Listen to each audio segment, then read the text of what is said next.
Hey guys, good evening to all students. You are welcome in my YouTube channel. तो आज हम लेकर आए हैं आपके लिए बहुत बेहतरीन क्वेश्चंस, यूपी टेट के क्वेश्चंस, ये प्रैक्टिस सेट के क्वेश्चंस हैं। और इस वीडियो को आप ज़्यादा से ज़्यादा शेयर करिए। तो आज का क्वेश्चन जो है ये मैथ का कुछ क्वेश्चन हम आपके लिए लेकर आए हैं। तो देखिए जो क्वेश्चन है वो क्या है, ठीक है। देखिए पहला क्वेश्चन क्या है। पहला क्वेश्चन है, इसमें दिए गए चित्र में A B parallel to C D, ठीक है। तो ये क्वेश्चन है और इसमें आपको मतलब चित्र भी दिया है और इस चित्र के अनुसार आपको इसको सॉल्व करना है। तो ध्यान से समझेंगे इसमें कि ये जो चित्र है इसमें क्या कह रहा है कि ए बी जो है ये सी डी के पैरेलल है, यानी कि समांतर है, ठीक है। तो यहाँ पर जैसे आपका ये हो गया ए बी, ये हो गया ए, और ये हो गया बी, और ये हो गया सी, और ये हो गया डी। तो ए बी सी डी के क्या है, समांतर है। और उसके बाद यहाँ पर मान लीजिए पी, और यहाँ पर क्यू, और यहाँ पर आर और यस।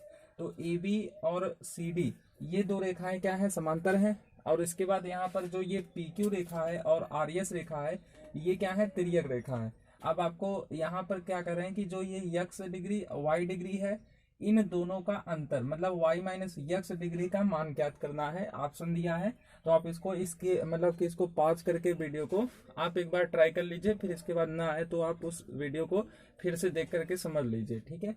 तो देखिए यहाँ पर यक्स का वैल्यू कितना होगा। अब जैसे यहाँ पर ये जो वैल्यू है, जैसे ये क्या है, रेखा है, ये तिर्यक रेखा है पी क्यू, और उसके बाद ये ए बी है। तो ए बी के साथ ये जो कोण बन रहा है यहाँ पर 110 डिग्री, वही कोण यहाँ पर भी बनेगा।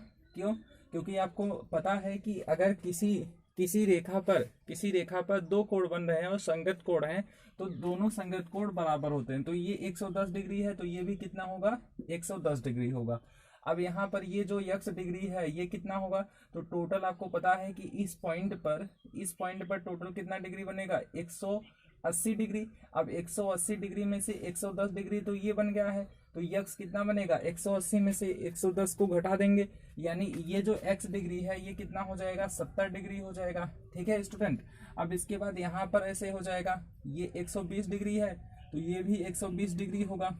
और उसके बाद अगर ये 120 डिग्री है और ये अगर हम देखें इस पॉइंट पर, तो इस पॉइंट पर कितना टोटल एंगल बनेगा, 180 डिग्री बनेगा।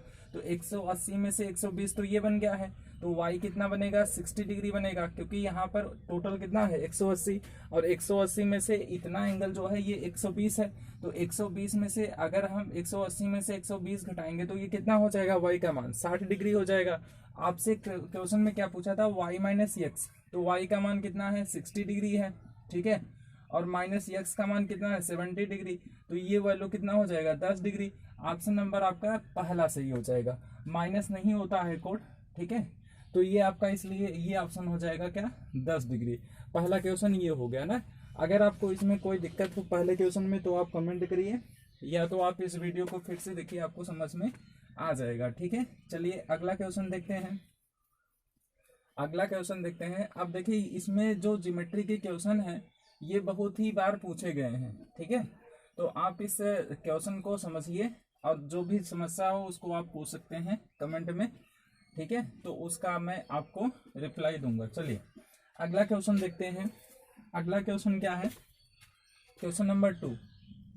आपको दिया है एक वृत्त, ये वृत्त है, और इसके बाद यहाँ पर पॉइंट P है, और इस पॉइंट से एक क्या खींचा गया है, स्पर्श रेखा, ठीक है। और ये पॉइंट A है, ये पॉइंट P है, ये पॉइंट Q है, इसके बाद यहाँ पर ये पॉइंट O यानी केंद्र है। और उसके बाद यहाँ पर आपको एक दिया है मतलब कि चक्री चतुर्भुज। और चक्री चतुर्भुज क्या है, इस तरह से ये हमने चक्री चतुर्भुज बना दिया यहाँ पर। और ये जो चक्री चतुर्भुज है ये क्या है, तो ये है आपका A B C D, और उसके बाद यहाँ पर ये C और A, ये C और A क्या है, जीवा है, ठीक है। और उसके बाद आपसे पूछ क्या रहे हैं यहाँ पर कि जो CAQ है, CAQ, तो यहाँ पर क्यों ये है CAQ कितना एंगल है, तो ये एंगल आपको दिए हैं, ये एंगल दिए हैं कितना, 70 डिग्री, 70 डिग्री दिए हैं। आपसे पूछे हैं क्या, ABC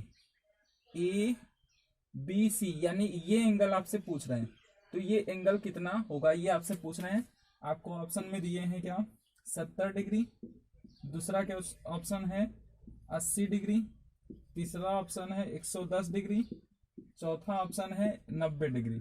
तो आप इसको ट्राई करिए एक बार, मैं एक बार फिर से समझा देता हूं कि यहाँ पर ये जो एंगल है, एंगल CAQ, इसका वैल्यू है 70 डिग्री, और इससे इसके बाद आपसे पूछे हैं एंगल CBA, इसका वैल्यू कितना होगा, ठीक है। और इसके बाद यहाँ पर ध्यान से समझेंगे कि जो ये PAQ है ये स्पर्श रेखा है, और जो ABCD है ये क्या है, चक्री चतुर्भुज है। अब इसमें आपको निकालना है कि इसका मान कितना होगा, किसका, ABC एंगल का मान कितना होगा, ठीक है। तो ये आपको पता करना है।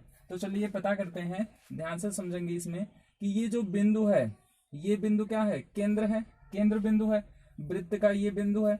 और उसके बाद अगर केंद्र को परिधि के किसी भी बिंदु से मिलाएंगे वो त्रिज्या होगा। तो यहाँ पर ये OA क्या हो गया, त्रिज्या, और ये OC भी क्या हो गया, त्रिज्या। आपको पता है कि त्रिज्या जो होता है किसी भी वृत्त में, चाहे जितने भी त्रिज्या हो, वो त्रिज्या क्या होती है, बराबर होती है। और आपको एक चीज और पता होगा कि जो स्पर्श रेखा होता है, स्पर्श रेखा जो होता है, स्पर्श रेखा, और उसके बाद ये जो त्रिज्या है, ये जो त्रिज्या है, ये दोनों एक दूसरे के क्या होते हैं, लंबवत होते हैं। तो यहाँ पर जो ये त्रिज्या है, जो ये त्रिज्या जो OA है, और जो ये स्पर्श रेखा है ये कितना होगा, 90 डिग्री होगा, ठीक है स्टूडेंट। अब इसके बाद ध्यान से समझेंगे कि अगर ये 90 डिग्री है और ये कितना है, 70 डिग्री है, तो ये कितना होगा, ये 20 डिग्री होगा। जो अंदर का है OAC, ये कितना होगा, 20 डिग्री होगा। आपको ये पता है कि यहाँ पर ये एक त्रिभुज बन रहा है, OAC एक क्या बन रहा है, त्रिभुज बन रहा है। और इस त्रिभुज में ये जो त्रिज्या है और ये जो त्रिज्या है, ये दोनों त्रिज्या समान है। तो अगर किसी भी त्रिभुज में दो भुजा बराबर है तो उसके दो कोण भी बराबर होंगे। तो यहाँ पर ये जो त्रिज्या है, इसका जो मतलब कि इसके सामने वाला जो कोण होगा वही कोण क्या होगा, इस मतलब भुजा के सामने वाला कोण होगा। ये 20 डिग्री है तो ये भी कितना होगा, 20 डिग्री होगा। क्योंकि अगर किसी भी त्रिभुज में दो भुजा बराबर है तो दो कोण भी बराबर होंगे, और जो बराबर भुजा है उसी बराबर भुजा के सामने वाला जो कोण होगा वही कोण क्या होगा, बराबर होगा। तो यहाँ पर ये 20 डिग्री, ये भी कितना हो जाएगा, 20 डिग्री। अगर ये 20 डिग्री, ये 20 डिग्री, तो ये जो तीसरा कोण है ये कितना हो जाएगा। ये आपको मालूम है कि इसको हम करेंगे 180 में से घटा देंगे किसको, 20 और 20 कितना हो जाएगा, 40, और 180 में से 40 घटाएंगे तो ये कितना हो जाएगा, 140, ठीक है। अब आप समझेंगे कि ये 140 डिग्री है, और ये क्या है आपका, ये आपका मतलब केंद्र पर बना कोण है। और उसके बाद ये जो केंद्र पर बना कोण है, अब इसी के द्वारा ये जो मतलब ये जो आपका जीवा है, CA जो जीवा है, इसी जीवा के द्वारा ये एक केंद्र पर कोण बन रहा है, और ये जो CA जीवा है, इसी CA के द्वारा यहाँ पर भी कोण बन रहा है। और ये जो जीवा है, अगर किसी एक जीवा के द्वारा केंद्र पर बन रहा है कोण, और उसी जीवा के द्वारा परिधि पर बन रहा है कोण, तो जो परिधि का कोण होता है वह आधा हो जाता है किसके, जो केंद्र पर बना कोण होता है। तो केंद्र पर बना कोण कितना है, 140, तो 140 का आधा कितना होगा, 70 डिग्री, ठीक है। ये कितना हो जाएगा, 70 डिग्री। और ये आपका एक क्या है, चक्री चतुर्भुज है, ABCD इस वृत्त के अंदर जो बना हुआ है चतुर्भुज, ये कौन सा चतुर्भुज है, चक्री चतुर्भुज है।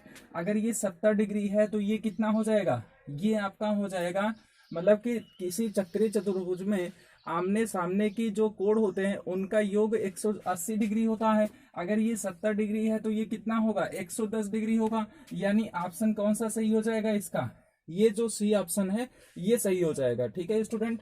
तो इसमें हम ऐसे करेंगे, मतलब कि इसमें जितने भी प्रमेय हैं, अगर आपको ये समझ मतलब कि पहले से आता होगा तो इस क्वेश्चन को आप समझ गए होंगे। लेकिन अगर आपको इसके प्रमेय समझने होंगे ज्योमेट्री के, या ज्योमेट्री के कोई कॉन्सेप्ट समझने होंगे, तो आप हमारे कमेंट बॉक्स में जरूर कमेंट करिएगा। इसके कॉन्सेप्ट भी हम आपको बेहतरीन तरीके से समझाएंगे, ठीक है। चलिए अब अगला क्वेश्चन देखते हैं। अगला क्वेश्चन, अब अगर इसका 60 स्क्रीन लेना चाहते हैं तो 60 स्क्रीन ले सकते हैं, नहीं तो मैं आगे बढ़ रहा हूँ, ठीक है। चलिए अगला क्वेश्चन देखते हैं। अब देखिए अगला क्वेश्चन क्या है, तो ध्यान से समझेंगे, ध्यान से समझेंगे। अगला क्वेश्चन क्या है, इसको मैं इरेज कर देता हूँ, इरेज कर देता हूं इसको, फिर इसके बाद नेक्स्ट क्वेश्चन देखते हैं, ठीक है। चलिए देखिए अगला क्वेश्चन भी बहुत इंपॉर्टेंट है, ठीक है, आप इसको भी देखते रहिए और जो भी प्रॉब्लम है इस प्रॉब्लम को आप कमेंट बॉक्स में कमेंट करिएगा। चलिए देखिए इसमें कह रहे हैं, तीसरा क्वेश्चन क्या है, इसमें क्वेश्चन कह रहे हैं क्या कि जो बहुभुज है एक बहुभुज के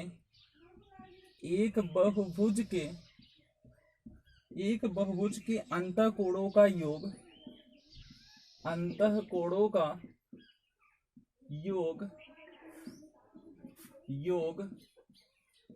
ये कितना है, 2160 डिग्री है, ठीक है।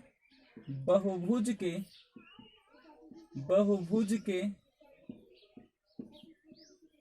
भुजाओं की संख्या ज्ञात कीजिए, बहुभुज के भुजाओं की संख्या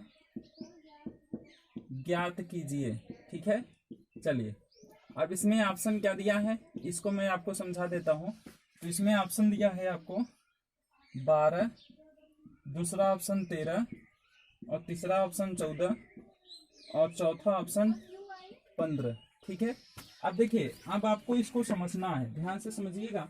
जैसे देखिए अब इसमें आपको पता होना चाहिए कि किसी भी सूत्र में बता देता हूं हल, इसका मैं सूत्र बता देता हूं, ठीक है, सूत्र बता देता हूं।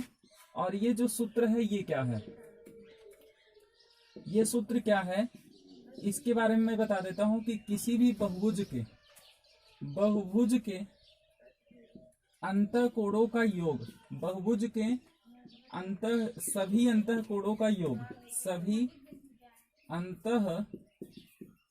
योग, ठीक है, कोणों का योग ये कितना होता है स्टूडेंट, ये होता है n-2 इंटू 180 डिग्री। कितना होता है n-2 इंटू 180 डिग्री।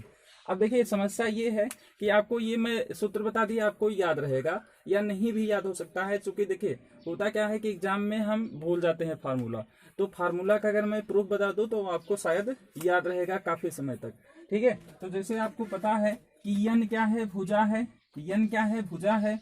फिर इसके बाद पहले मैं इस क्वेश्चन को सॉल्व कर देता हूँ, फिर इसके बाद इसके कॉन्सेप्ट के बारे में बताएंगे, ठीक है।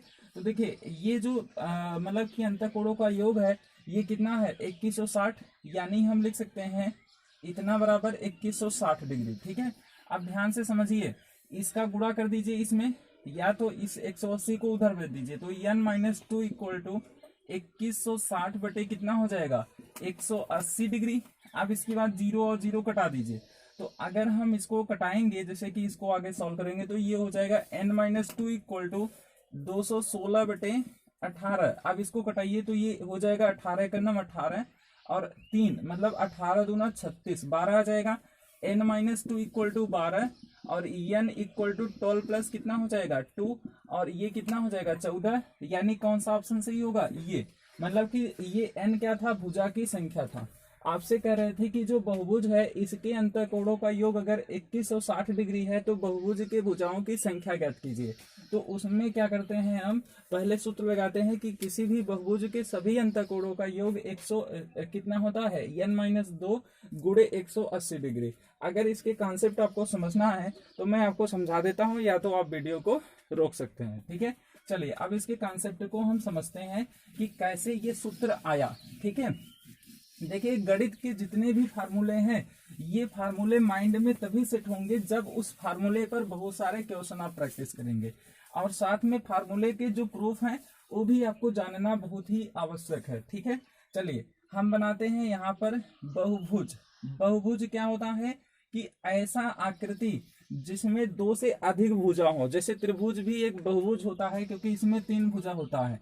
अब इसमें आपको पता होना चाहिए, इसमें आपको पता होगा कि अगर हम इसमें बात करें क्या कि जो मतलब कि भुजा है वो 3 है, कोण भी इसके अंतःकोण जो है 3 है, तो इसके लिए हम क्या बोलेंगे कि इसका जो कोण है वो कितना होगा 180 डिग्री होगा, ठीक है। मतलब सभी अंतःकोणों का योग कितना होगा 180 डिग्री होगा। अब यहाँ पर कितने हैं, कितने भुजा है 3, तो 3 हो जाएगा, ठीक है। और उसके बाद हम यहाँ पर क्या लिख सकते हैं, ये 180 डिग्री है, ठीक है। और उसके बाद यहाँ पर भुजा कितनी है 3 और 3 माइनस अगर हम 2 कर दें तो कोई दिक्कत तो होनी नहीं चाहिए। क्यों? क्योंकि तीनों कोणों का तब भी कितना डिग्री होगा, ये 180 डिग्री हो जाएगा, क्योंकि 3 में से 1 गया 1 और 1 का गुणा 180 में करेंगे तो 180 ही आएगा। अब इसके बाद हम चतुर्भुज की बात करते हैं। तो चतुर्भुज में आपको पता होगा कि जो अंतःकोण होते हैं उनकी सभी अंतःकोणों का योग कितना होता है। तो इसके लिए हम क्या करेंगे, इसमें भुजा कितना है 4, ठीक है, इसमें भुजा कितना है 4, ठीक है, 4 और उसके बाद माइनस कितना हो जाएगा 2, गुणे कितना हो जाएगा 180 डिग्री, कितना हो जाएगा 180 डिग्री। अब इसको आप जानते हैं कि 360 डिग्री कैसे हो जाएगा, 4 माइनस 2 मतलब 2 गुणे 180, 180 दुना कितना हो जाएगा 360, यानी ये भी हमारा सही है। ऐसे ही अगर हमारा क्या हो जाए पंचभुज हो जाए, ठीक है, ये आपका हो जाएगा पंचभुज। क्यों? क्योंकि इसमें 5 भुजा है और 5 भुजा है तो 5 कोण भी होगा, ठीक है, 5 कोण भी होगा, समझ रहे हैं कि नहीं। अब ये जो 5 कोण है इसके लिए क्या हो जाएगा 5 माइनस 2 गुणे 180 डिग्री हो जाएगा, ठीक है। मतलब कि आप कर सकते हैं क्या कि जो भुजा है उसमें से 2 घटा दीजिए, 180 अंश का गुणा कर दीजिए। अगर 3 भुजा है तो 3 माइनस 2 गुणे 180, 4 भुजा है तो 4 माइनस 2 गुणे 180, अगर 5 है तो 5 माइनस 2 गुणे 180। ये हो जाएगा किसी भी बहुभुज के अंतःकोणों का योग, ठीक है। तो आप कह सकते हैं कि अगर मतलब 3 भुजा 4 भुजा 5 भुजा के लिए ये है, 6 भुजा के लिए 6 माइनस 2 गुणे 180। अगर यहाँ कोई भी बहुभुज है उसमें n भुजा है तो n भुजा के लिए क्या हो जाएगा n माइनस 2 गुणे 180 डिग्री हो जाएगा। और ये n माइनस 2 गुणे 180 डिग्री जो है ये क्या है, किसी भी बहुभुज के अंतःकोणों का योग है, ठीक है। तो आज इतना ही, चूंकि वीडियो ज्यादा लंबा हो जा रहा है इसीलिए इतना ही आपको पढ़ाएंगे, फिर कल और पढ़ा देंगे, ठीक है। Bye student and take care of your health.